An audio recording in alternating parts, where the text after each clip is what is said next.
welcome, everybody. Welcome to the Mental Health Hour. Back again for episode 74. Tonight, or today, wherever you are, we'll be discussing phobias and aversions. What they are, uh, how they differ, and everything in between. And then, of course, as always, how they play a role in our day-to-day mental health. And a quick hello to any replay viewers as well. Thanks for joining. Thanks for watching. Please share this out or give us a like, give us a follow. Any and all publicity helps, especially if you enjoy the content. Please, we ask you share it out with others who you might think could benefit from these broadcasts. They're always available on YouTube, the video portions, and then we have audio podcasts where we just take the audio from each show and distribute it out to the different podcasting sites. And that is going actually really well. It's relatively new for our show, but it's building. And I'm curious to see how well it does on the audio platforms. But we do love doing the live in-person streams, so it'll always be a live streaming show. That being said, welcome into the chat, the live chat. Here, as always, we got Hattie and Eric and Michael Joseph Murray coming in. Tracy's here. Good to see you guys. Good to see everybody streaming in. And hello to Gemma, of course. Gemma, how are you? I am not too bad. I'm trying to drag myself into getting ready for Christmas now that everything's all out there. I bought some Christmas cards, so I guess that counts. It is time. It's been time since Halloween. Well, July, 4th of July, right? Yeah, it's been in the shops for ages, but I really have to force myself to get out there and get it done. I think everybody does. And we don't do anything at my house until after Thanksgiving. The weekend, the Saturday after Thanksgiving is usually when we put the tree up and all that good stuff. So, but speaking of Christmas and the holiday season, we do have Thanksgiving right around the corner, and then it will be Christmas, Hanukkah, Kwanzaa, and all of the great end of the year festivities. Next week, I believe next week on the show, we're doing our holiday depression episode, which will be the second installment. We did one last year that went over really well, and it's always viewer requested by several of our viewers. So we had a few this year. Yeah, so we're gonna hit that again next week, as this can be a joyous season. However, it can also be a very stressful, financial, everything in between. Just very stressful for some. It can be depressing. Anxiety can get high, obviously. So, y'all really liked last year's episode, and we've gotten multiple requests for another. So we'll be doing that next week. So stay tuned and look at all the socials for upcoming broadcasts. We have to update, I believe, December and January. We can look at here shortly. But with that all out of the way, I think we can go ahead and get started on tonight's episode, which is phobias and aversions. Um, not something uh, that is solely mental health. I mean, a lot plays into it. And, just because you're afraid of something, let's just start with phobias. Just because you're afraid of something doesn't mean that you have this great phobia. Phobias, I didn't look. Maybe Gemma, maybe Uh, is a phobia something that has to be medically diagnosed? Do you know? No, not really. Um, Sure, we can like, find the answer to be mm, completely factual, and we'll I check know that they out. don't specifically diagnose them over here. Like, they won't. It's not something that they will put on your medical records unless it's Right. uh, significantly gonna impact your treatment, maybe, or something. Yeah. Um, Something because like, for a very long time I had a needle phobia, but I eventually got over it. Kind of. and that's a good point. It wouldn't show up on your patient record, so it's probably Mm, not. Um, mm, it doesn't need to be diagnosed, but no. we'll start by going over some definitions of the two. We'll get into some slides as always, and we'd love to hear from you guys too in the chat. Are you um, struggling with any phobias, aversions to anything? Aversions are a bit different, um, and Hattie has it for us in the chat there. Let's throw that up. Diagnosing phobias. Phobias are not always formally diagnosed. Most people with a phobia are fully aware of the problem. A person will sometimes choose to live with a phobia, taking great care to avoid the object or situation they're afraid of. And a Yeah. link there for the citation. Thank you, Hattie. Appreciate that. It's Um, like I have a phobia of spiders, but I definitely have an aversion to housework. So so that's perfect. So yeah. what's the difference between the two? So let's look at phobias first. Phobias, and Gemma, you can go ahead and rattle that off for us. Yeah, so phobia facts. A phobia is an intense fear of something that in reality poses little or no actual danger. However, we can develop phobias of virtually anything. Most phobias develop in childhood, but they can also cultivate in adults.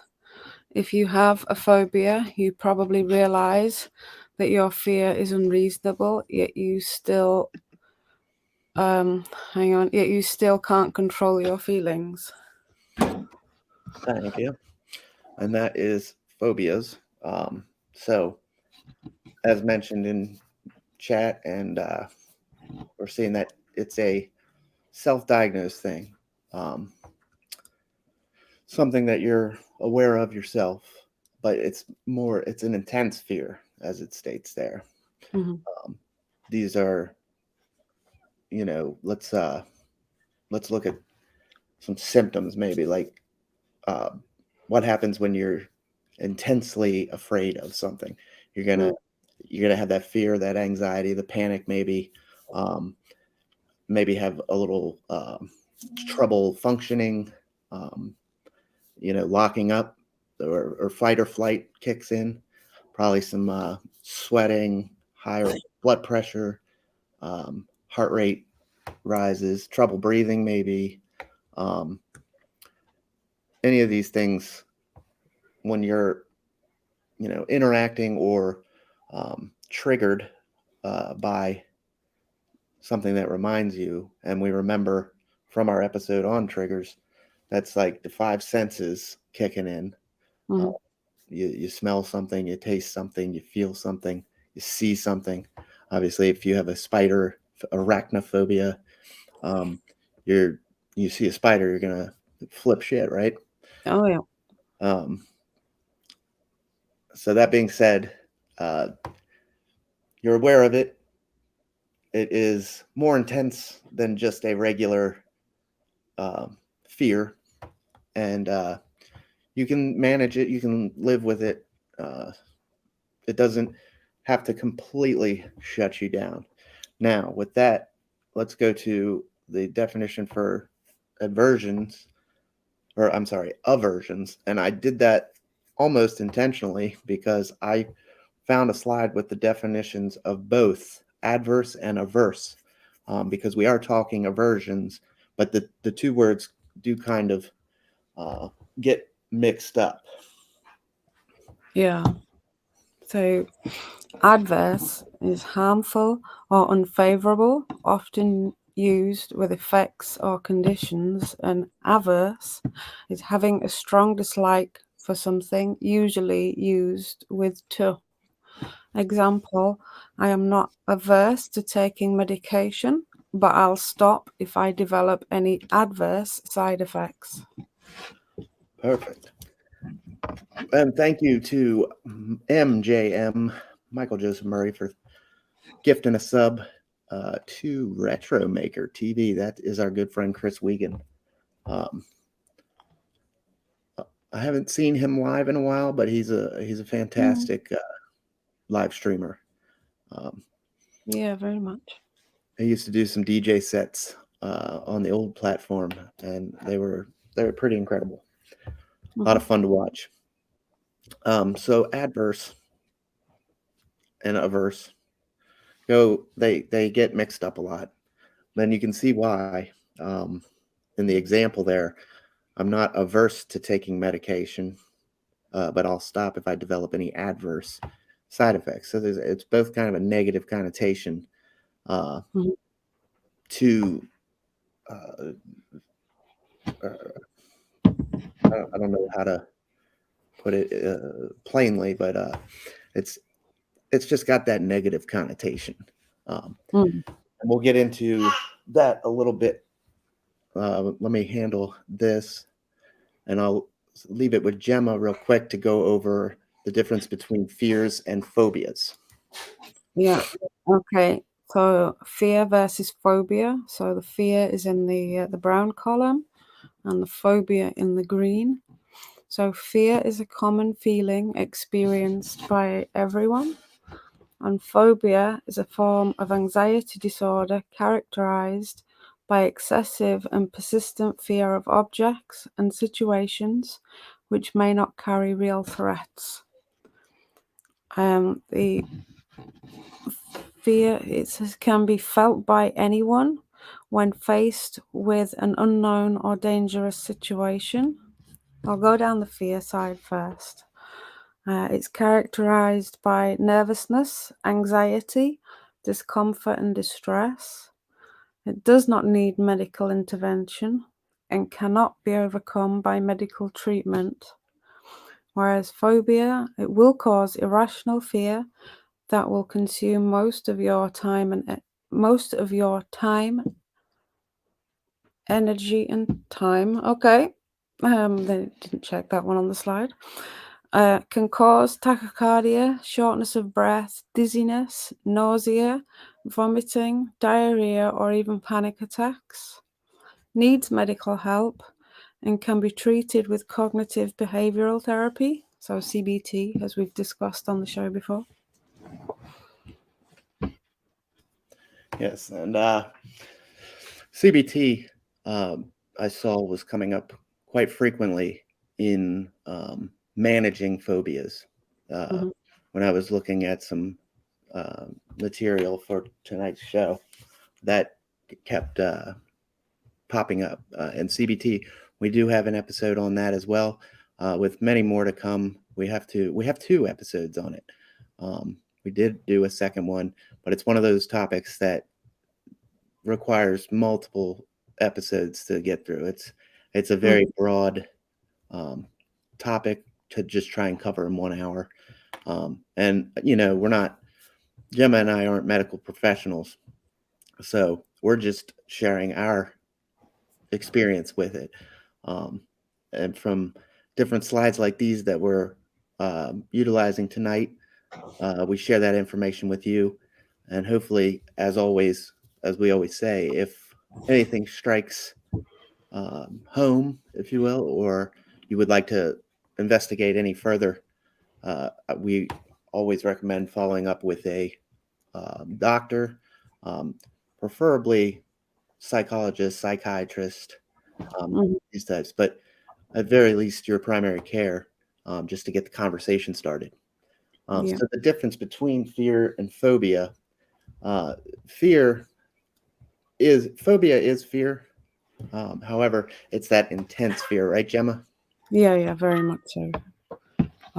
I've got I have a fear of like fire. I am afraid of fire, particularly like in the house and things, but I have a phobia of spiders, snakes. Um like I will never forget when it was to my friend's house, and they had a pet tarantula, and I didn't know that they had that.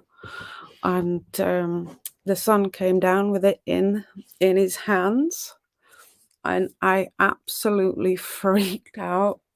Like I felt really, really sick, sweaty palms, heart racing. Like I thought I was gonna pass out. It was that bad. And I mean, to the point where I am excessive with this. Like if I see a spider on, like, there was some on my laundry basket a few weeks back, and I had to rewash the entire contents of that laundry basket just because I'd seen it on that pile of clothing. And then the time when I was in my bedroom and I'd lost it, and I shut the door, barricaded the bottom of the door off, and I thought, I'm not going in there until that makes an appearance. I am that bad with them. But due to having Thomas now, I'm trying to get around it. It's still there, but I'm trying to control it so that if they are smaller, then it's still there, but I'm trying to control it. And I have had a little bit of CBT around fears and phobias, but not enough, I don't think. But it does help if you Hmm. get enough of it, I think, and you persevere with it. But I wasn't at a stage where I could persevere with it. Right. Yeah, CBT helps in many different ways, Mm. not just phobias, but all kinds of. They use CBT for many different aspects of mental health. So please uh, go back and check out the replays on our CBT episodes. And if that, if you need more information, please reach out to us on any of our socials as well. We can get some more information. We're going to do some more episodes, but ultimately, the professionals are the ones to really talk to. There are people that are highly trained in CBT, DBT, and all of these mental health related uh, therapies, and they really do an amazing job.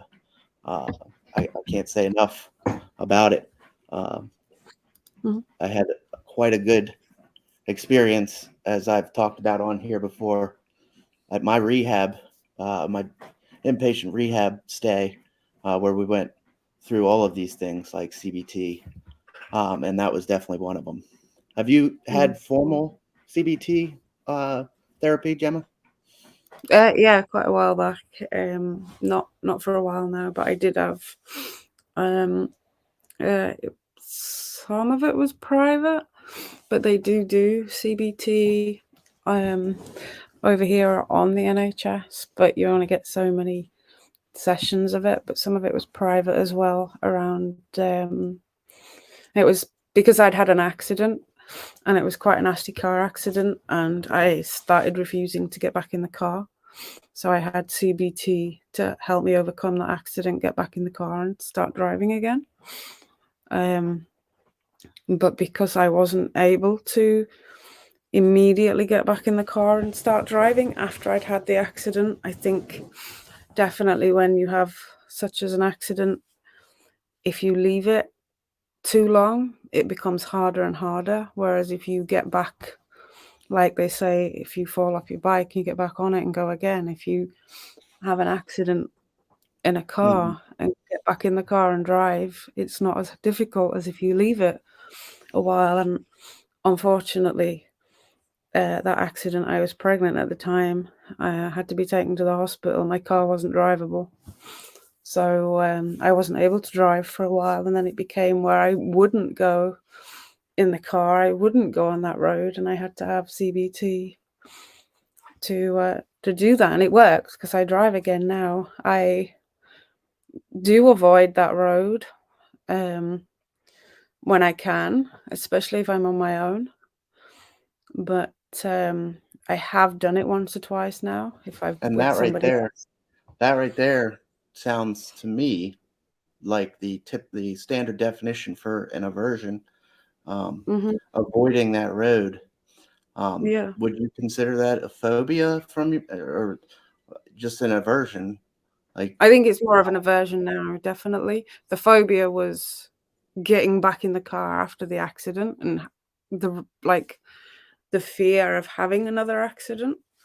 That was a real phobia because when I even considered getting back in the car, my heart was racing. I was feeling sick, really, really bad, um, palpitations and things. And then with the CBT and everything, I started being able to get back in the car, get driving and stuff. But the road is definitely more of an aversion because I don't have a phobia or of that road. It's more like, to me, it feels like not wanting to tempt fate by going on that road because it is a bad road. It is a bad slip road, right? and it's more of me not wanting to tempt fate, so I avoid that road because I've had an accident on it, and I Yeah, think that's normal. I think a lot of people do that. absolutely. And aversion isn't. It's not necessarily a bad thing to have an Hmm. aversion. Um, it can come from many different things. You're describing the car accident situation, where now you've got this kind of maybe subconscious aversion to going Yeah. down a specific. It's not that you won't go down that road, right? Yeah, yeah. Like if I have someone with me, I will do it. I'm a bit like, but I will do it. But I would rather avoid it if I'm on my own. And I know that I have many aversions to things due to previous dealings with those things. And the saying, once bitten, twice shy, um, it applies to many things with the aversions that I have. And I can like I'm not going to, but I could sit and reel off loads of different aversions and things that I have due to having bad experiences with things or having accidents or having had things happen to me Mm-hmm. where it's not a phobia, but it's like I don't want to tempt fate or I don't want to do it again because maybe it triggers a memory that I'd rather avoid. So it's more of an aversion because I don't want to Yeah, trigger those memories or those thoughts or tempt fate. And it is like once bitten, twice shy. I don't want to do it again. yeah, yeah. And that's pretty normal. Uh, Hmm. uh, Other types of aversions. One of the most, I think, frequently or popular, if you will, for lack of better terms, is a food aversion. Um, Mm. and this can happen from any kind of bad experience with food. Like if you go out to eat to dinner and you get the chicken, and you know you've always liked this specific type of chicken. It's and then you could get food poisoning, say, and you come home and you have a very rough night. That the taste of that chicken now, that specific chicken, will trigger that memory of bad experience. And it's not that you don't like chicken altogether. It's just that specific spice or brand, whatever it was that you were eating, or maybe it was a sauce that was with it, and you can't combine the two anymore. Yeah. Without that, I have a it's definitely an aversion that when I am taking Thomas anywhere, we don't have Burger King because I was taking him somewhere and we was in somebody else's car and I'd got him a Burger King and within 15 minutes of eating it, he vomited all over this person's car.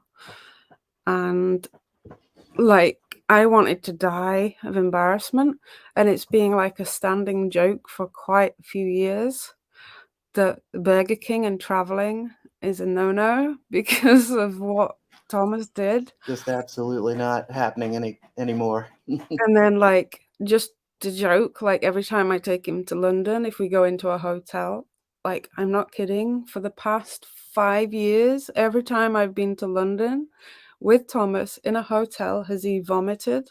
And I'm like kind of wanting to avoid posh hotels for the fear of, not that I could go to many posh hotels, but certainly ones that I'd rather not get thrown out of. Do you know what I mean? Yep, um, absolutely, so don't want to be like, yeah, don't want to absolutely. be embarrassing myself with that again. And I bring up the food one because it does seem to be the most popular, that you hear or that you can relate to. Mm-hmm. Um, so let's go at another slide real quick. Yep. Right, okay, let me bring that one up so I can read it properly. So, phobias by age and gender. So, this is a 2019 study. Results are based on, I'm guessing it's 69,108 unique website votes. And on the left, 45% are below 18. 44% are between the age of 18 and 34. 6% are between the age of 35 to 49. 3% are between the age of 50 to 64. And 2% above 65. And then on the right, 66% are female and 34% were male. Are we? We're seeing a very high rate of female, Yeah. at least in this study. This was one study, we should say, and then between the ages of 18 to 34 seem to be the most, or no, I'm sorry, below 18. Mm-hmm. And I do think that, like, where it says that 34% are male, because at the moment, like in the start, we were displaying things for November and Men's Mental Health Month, because I think that a lot of men, not saying it's all men, but a lot of men think that they see that, like, speaking about mental health and admitting that there is a problem is something that they shouldn't do, and a lot think that they have to be strong, have to be the one that's keeping things going, and see that having a mental health problem is a sign of weakness. So sometimes a lot of it's down to that rather than actually having it. They are more averse to saying about it. Do you Yeah, know? I think that you might be onto something there. As far as the male female side of the graph goes, 66%. That's 2/3 Mm-hmm. of, and we'd have to take a closer look at the study. We could even look at some other studies and kind of average, but 66% or 2/3 is a wide gap between the men and Mm-hmm. women. And is that because the people that were um, questioned in the study were, like you were saying, were the Mm-hmm. men just trying to be um, heroes, or no, Yeah. nothing bothers me? Because there is that sort of uh, what did you call it? Not a stigma, but the men feel like they can handle things, and it Yeah, makes them they feel feel like like they've got less to of a be the man. strong ones. Yeah, they've got to be the strong ones, the ones that hold things together, the ones that keep going and are dependable for their other half, maybe, or for the family, things like that.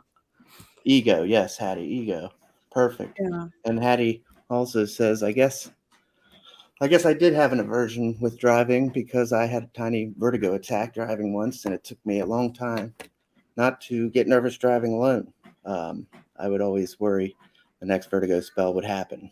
And Mm. yeah, that does sound more like an aversion. Yeah, yeah.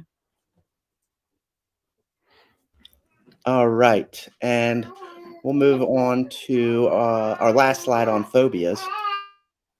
Yeah, let me bring that one up. So this one is specific phobia treatments. So it's an overview of put my teeth in, an overview of effective specific phobia treatments.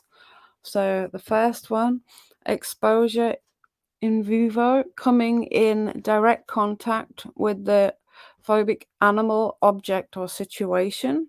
I've seen people do that actually, like coming into contact with them, and that's actually something that I was supposed to be doing this year. It wasn't an animal, but it was a situation. I am absolutely terrified of heights, and I was going to do the abseil, but unfortunately, Thomas was taken ill the day before. But that's still going to happen. I am still definitely going to go head on with my phobia and do that.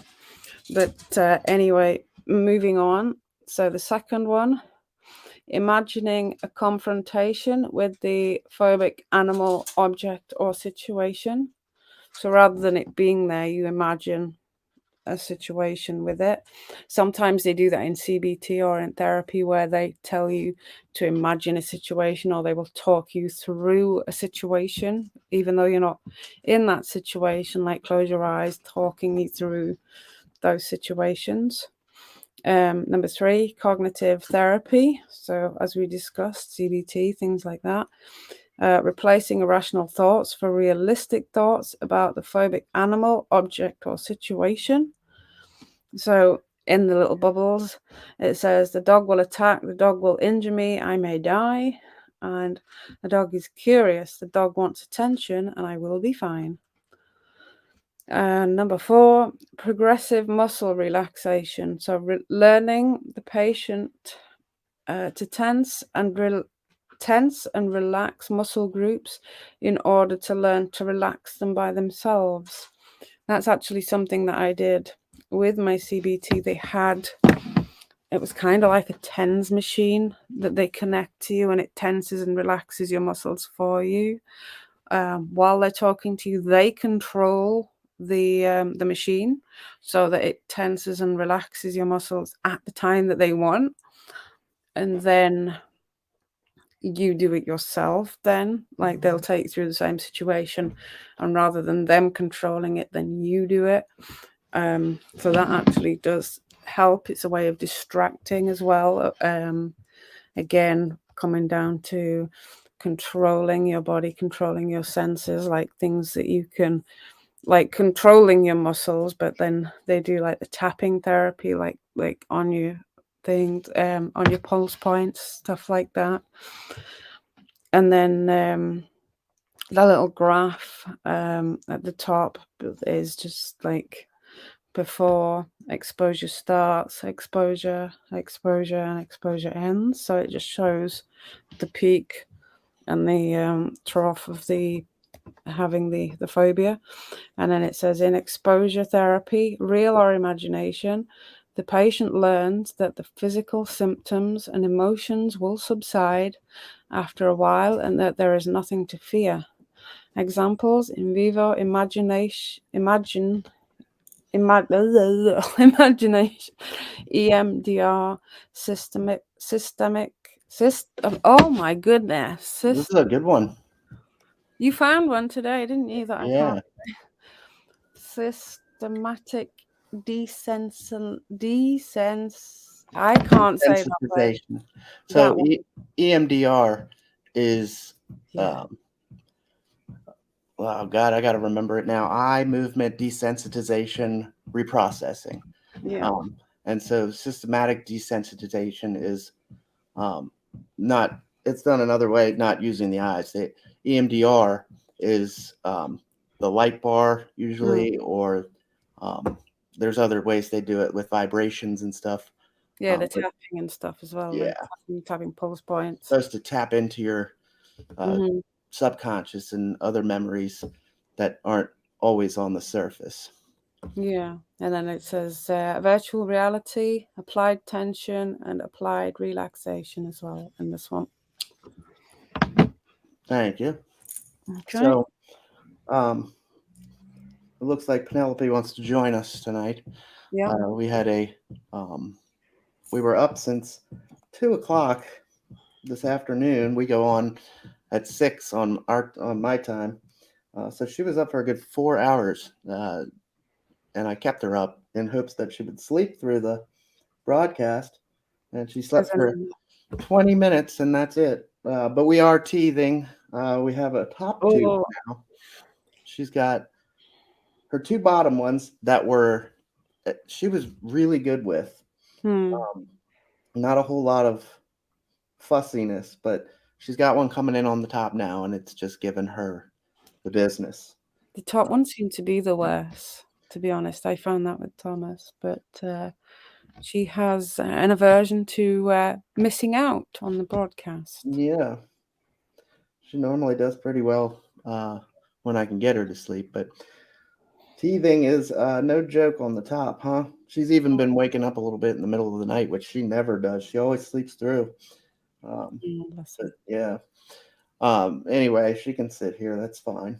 Um, if you're listening to a replay on Spotify or whatever podcast site that you choose, my daughter is joining us on the broadcast.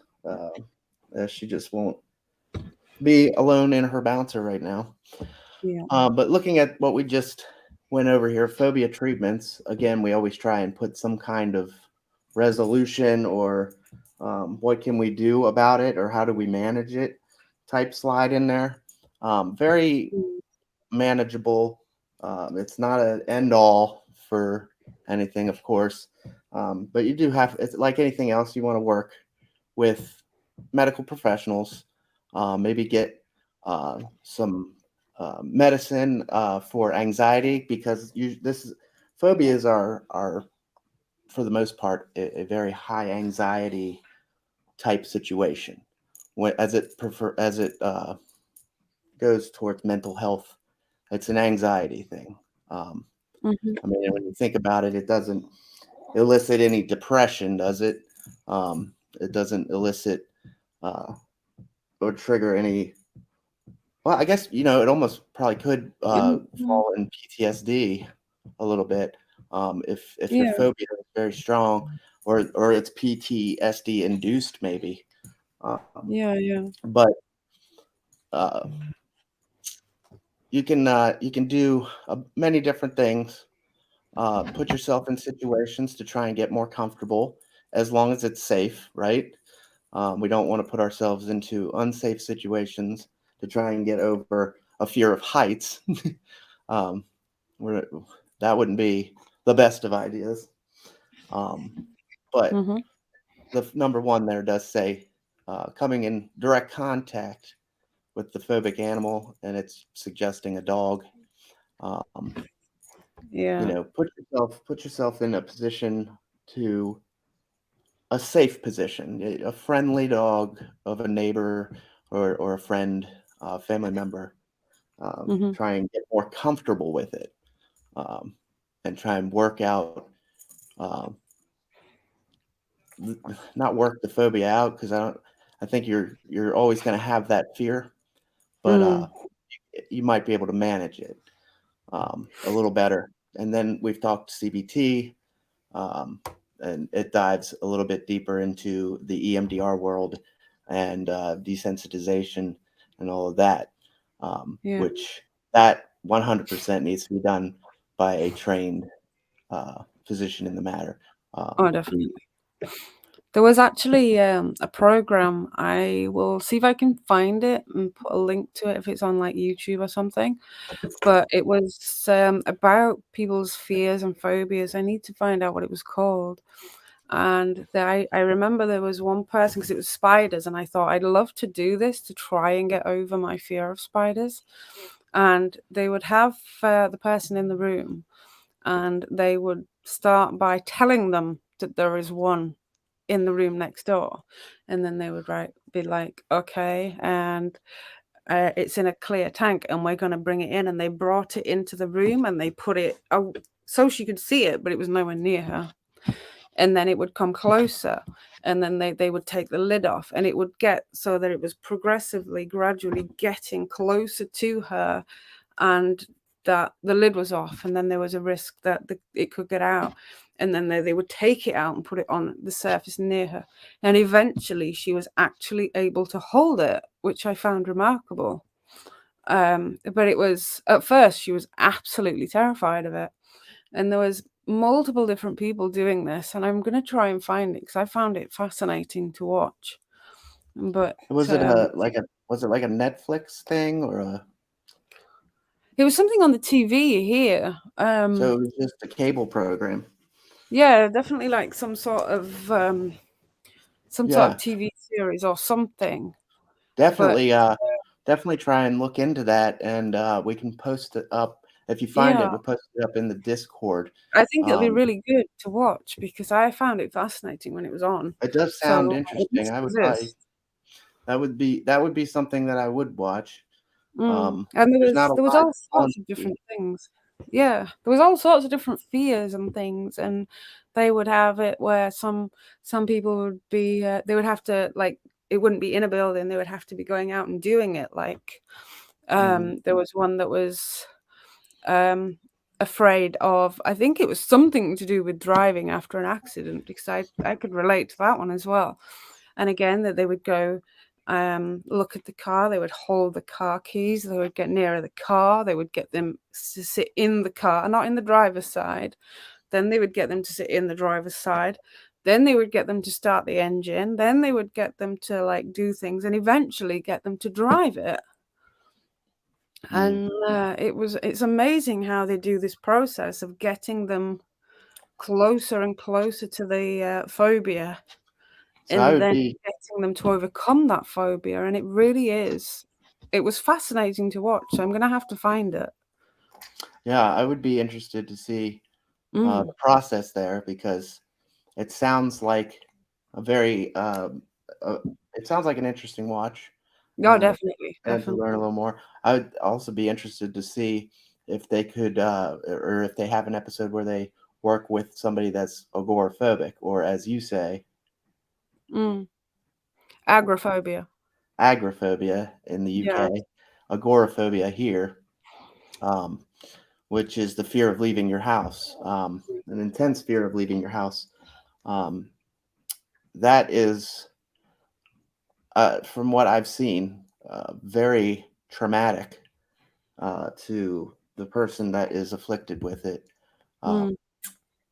so intense that they shut down at times and completely um, it could be a medical event. Um, Mm. but let me take this down now that we're done Yeah. talking more about this. Um, but Hattie says fear of spiders? Question mark. How, how do you Oh, I overcome? think, yeah, it's a link. I'll check that out and see if that's the one. I don't Oh, is that the see an episode? episode to it, but it wasn't called that because it wasn't just about spiders. So I'll check it out and see. But yeah, I will. I'll certainly look for it and find it. Awesome. Mm. Yeah, and also a quick search on if you have streaming platforms Mm. like Netflix, Amazon Prime, they usually have very good documentaries on anything. Mm. I get lost in a rabbit hole on like the last one. This is gonna sound kind of gruesome, but the last one I got into was serial killers. Um, I've just been watching the same. Yeah, I am I mean, absolutely I fascinated don't with feel bad them. about it, like, they make these shows to be watched, it doesn't make you a bad person, but I Oh, just dear. the mental health behind that, what's going Oh, on yeah. in the head of a serial killer, um, and I just listening to watched them the, Jeffrey Dahmer one. though that's very popular right now, and I've actually, Yeah. uh, that just come out at the tail end of my, binge on serial killer stuff. But I've always Mhm. also been into crime uh, dramas or crime Yeah. documentaries, the Same, same. history of crime, um, the Yeah, all history, the same. really. Yeah, yeah, same, same. I'm a total, nut on those things. Um, yeah, so uh, check out if you have the streaming services, give them a search on Phobias because until we had started talking about it, I didn't think about that. And that's if you're Maybe if I can into, find it, we could do it as, where we watch together and discuss or something. Like, obviously, we can't air it on a broadcast, but we could have a watch party and then chat about it after, I guess. yeah, that Something could to be do. done in the Discord as well. Yeah. Speaking of, while we have a quick moment before we hit this last slide, socials, as always, bio.link/TMHH, and Hattie will throw all of this in the chat for you guys that are here live. Um, but everything can be found at our bio link page, which is like a link tree, any of Mm, those.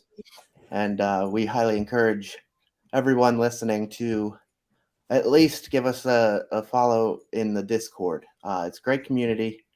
A lot of good folks in there, a lot of good chatter, and it's a safe community, a safe place to open up. yeah. It's closed to just us. Nobody comes in and just trolls and rolls out. Oh, no, It's we don't accept yeah, that. And Naomi's very good at keeping an eye on things in there. I think we've only ever had to escort one person from the Discord in all the time we've been going, so we've done pretty well. we're rubbing that on that top. Oh, she's really going with that. So I did want to hit one last slide before we uh, chat a little bit more about the differences and what have you. And again, if you have any uh, phobias or aversions, please throw them in the chat. We can discuss that as well. But the last slide is about aversion therapy. And this is something that I tried at once with the alcohol. There's Mhm. a drug called anabuse, and I don't know if it goes over it in this slide or not, but I'll talk about that more after Gemma goes through the slide. Yeah. Okay. So, aversion therapy. Aversion therapy can be used with alcoholics. Alcohol is paired with emetic drug, a drug which causes nausea and vomiting. Over time, the alcoholic associates alcohol with being sick and does not want to drink alcohol anymore. Other drinks, such as soft drinks, are given without the drug so that the person is not conditioned to feel sick to all drinks.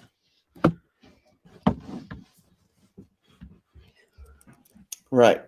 So, um, I wasn't 100% sure you're gonna go again.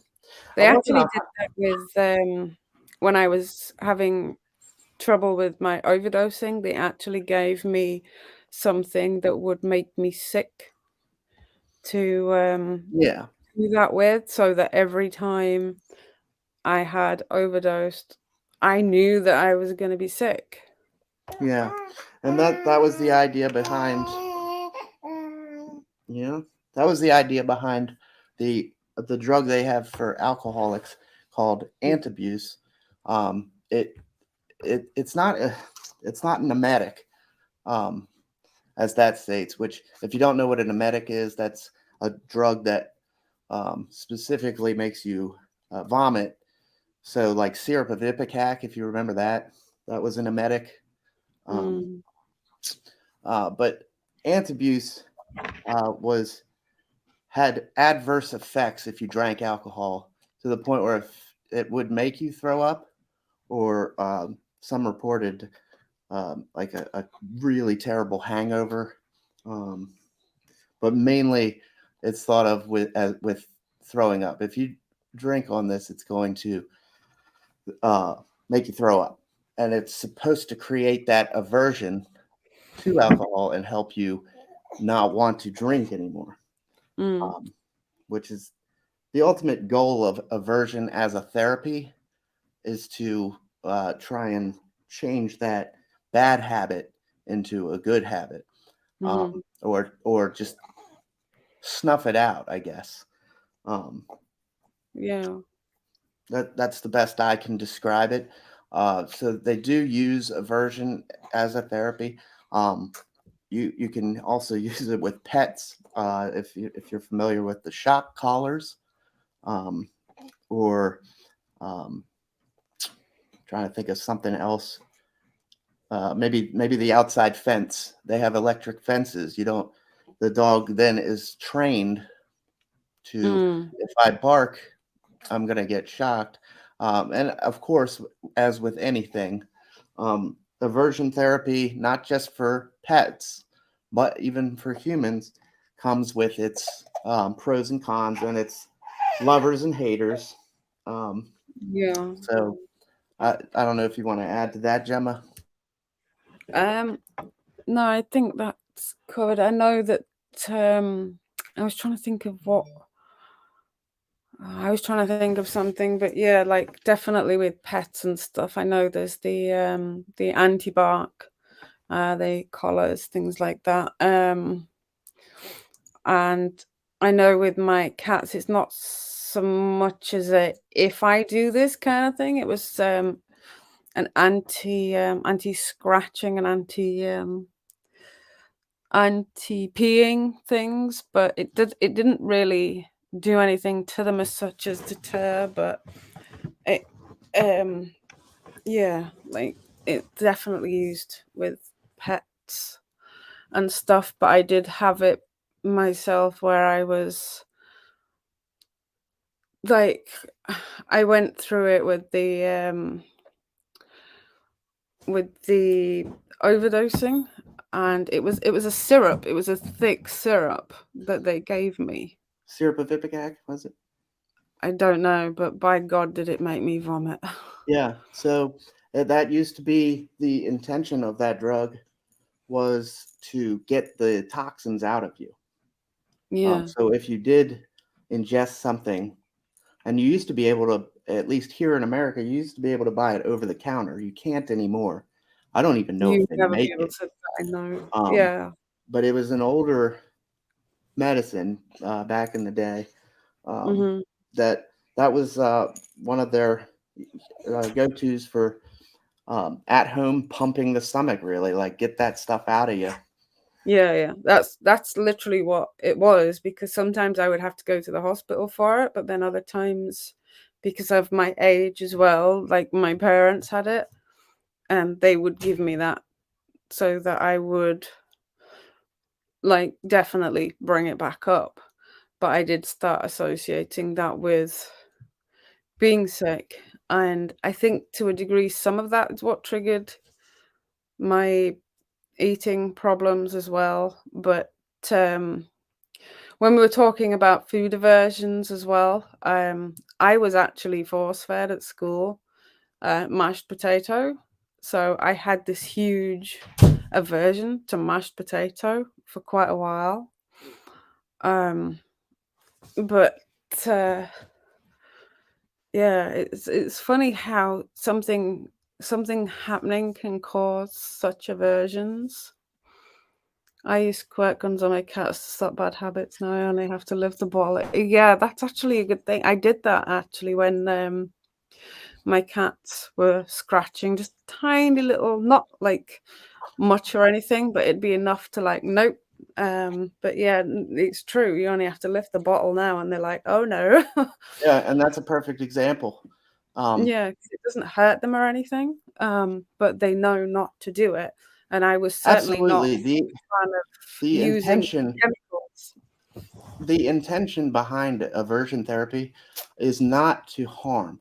Now, that's why it Mm, probably gets a lot of flack from folks, especially with animals who can't Yeah. really say, "Hey, stop that," or "That hurts," or um, Mhm. there's always controversy when it comes to something like this, especially if it's being used for um, horrible purposes.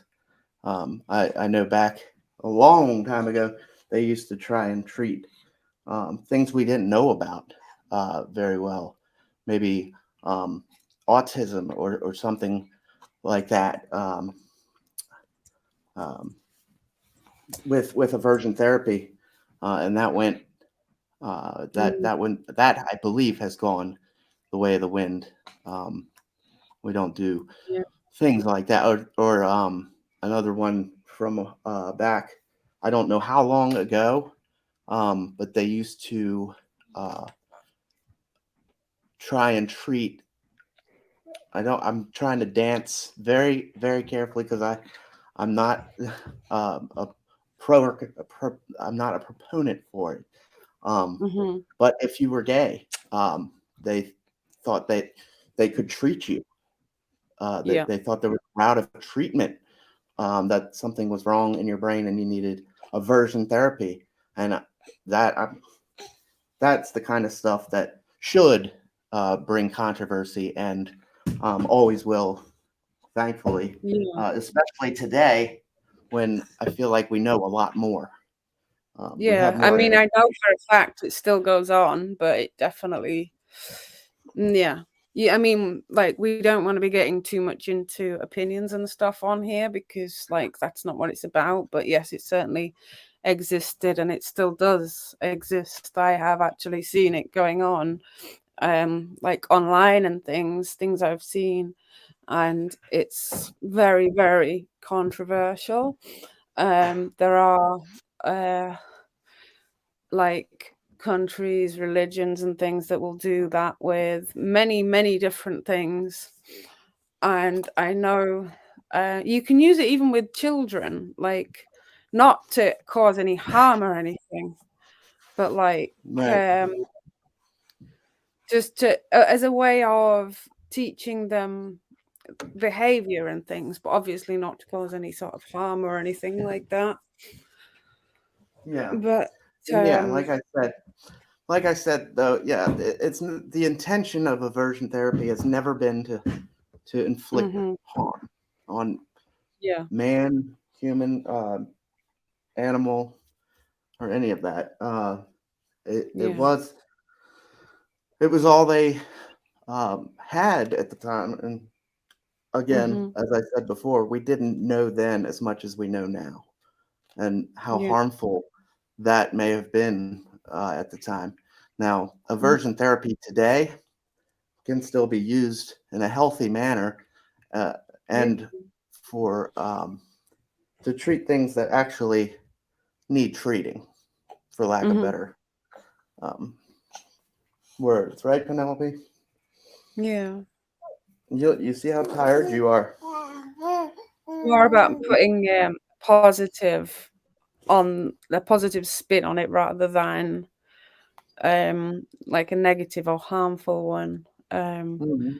Making making the behavior into something more positive rather than causing any sort of harm or causing any harmful behaviors further on.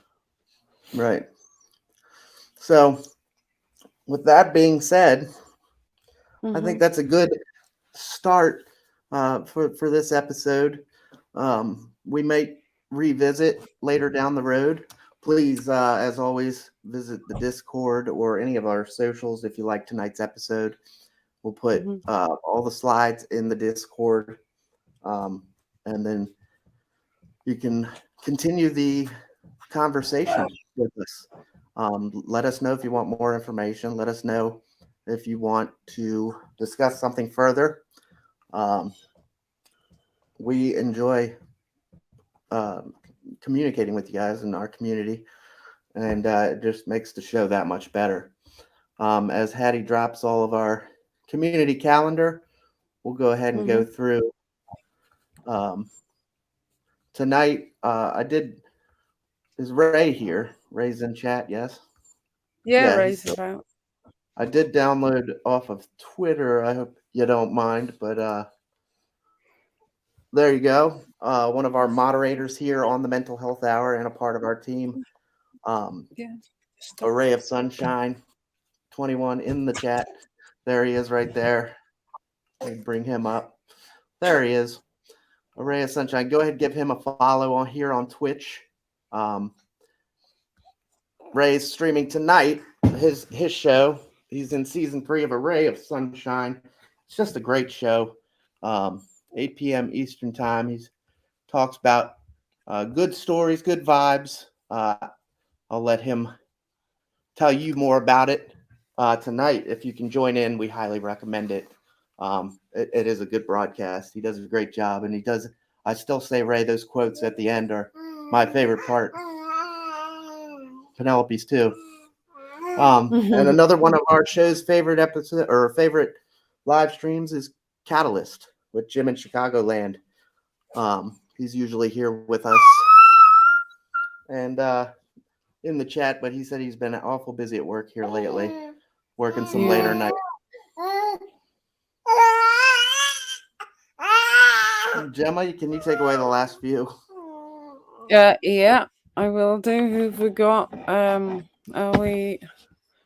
Let me hide that one. So we have Ella. Yeah, pop that one up. Let me take. Oh dear, you're expecting me to can you take the screen thing down, because I can't do that. It's on. I'm on my laptop and my mouse isn't working.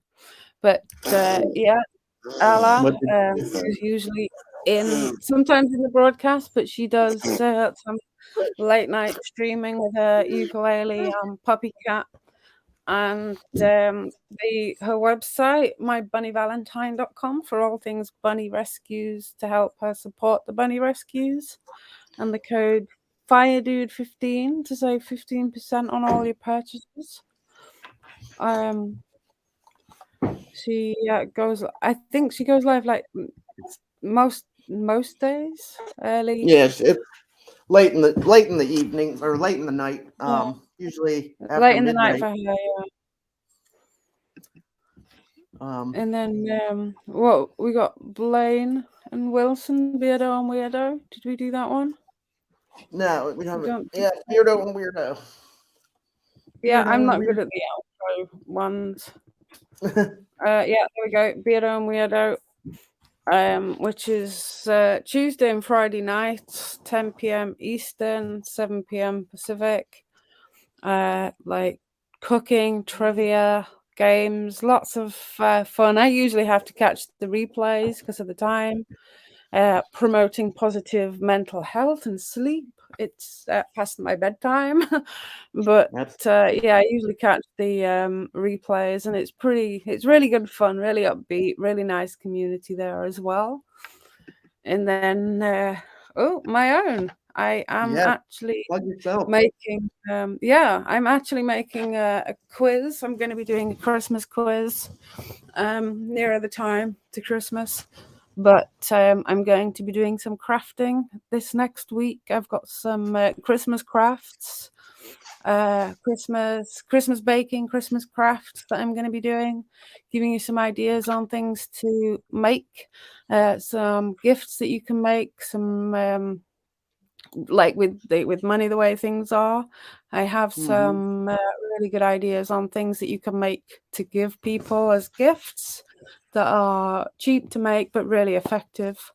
So that one, I will be uploading some YouTubes. I am going to be doing more on my YouTube as well, so check that one out. I have a bio link and my Twitch. Are we at the bottom of the? Oh, and Eric, where are we? Eric J Gaming. Eric J Gaming. Is there a? No, we don't have. But he's on every Monday night. Yeah, and Eric, Monday. put the time in there if it changes. But I know it's midnight my time, so that would be 7 Eastern time, I think, because it's midnight my time. There we go. Yep, Eric. Naomi's There he on is. fire with all of this. He was a former guest of the show. Yeah, former guest, and hopefully he will be sharing his story as well on the website, which I'm going to be uploading very soon. So check out the website. It's tmhhonline.com. Give that a check out because there's going to be loads more on there. All the guests are up to date. All the episodes from the guests are up to date, with the last one being John. And we're going to be sharing people's stories because not everybody wants to come on live, but people are wanting to share their stories. So we're putting them on the website so that everybody can And be one day we'll get Hattie on here. I don't doubt that. And we'd love to have Ray on here as well.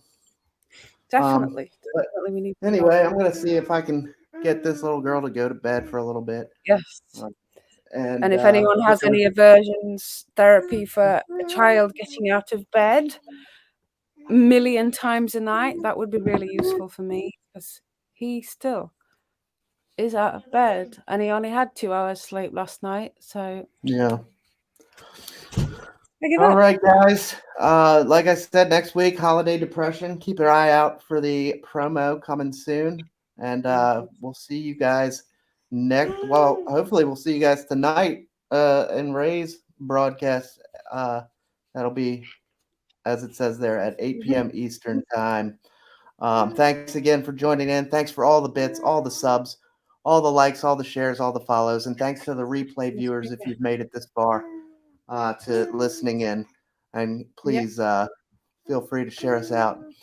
I don't really see anybody to raid that we haven't done 1,000 times, so I'm going to go ahead and play us out, and we'll see everybody next week.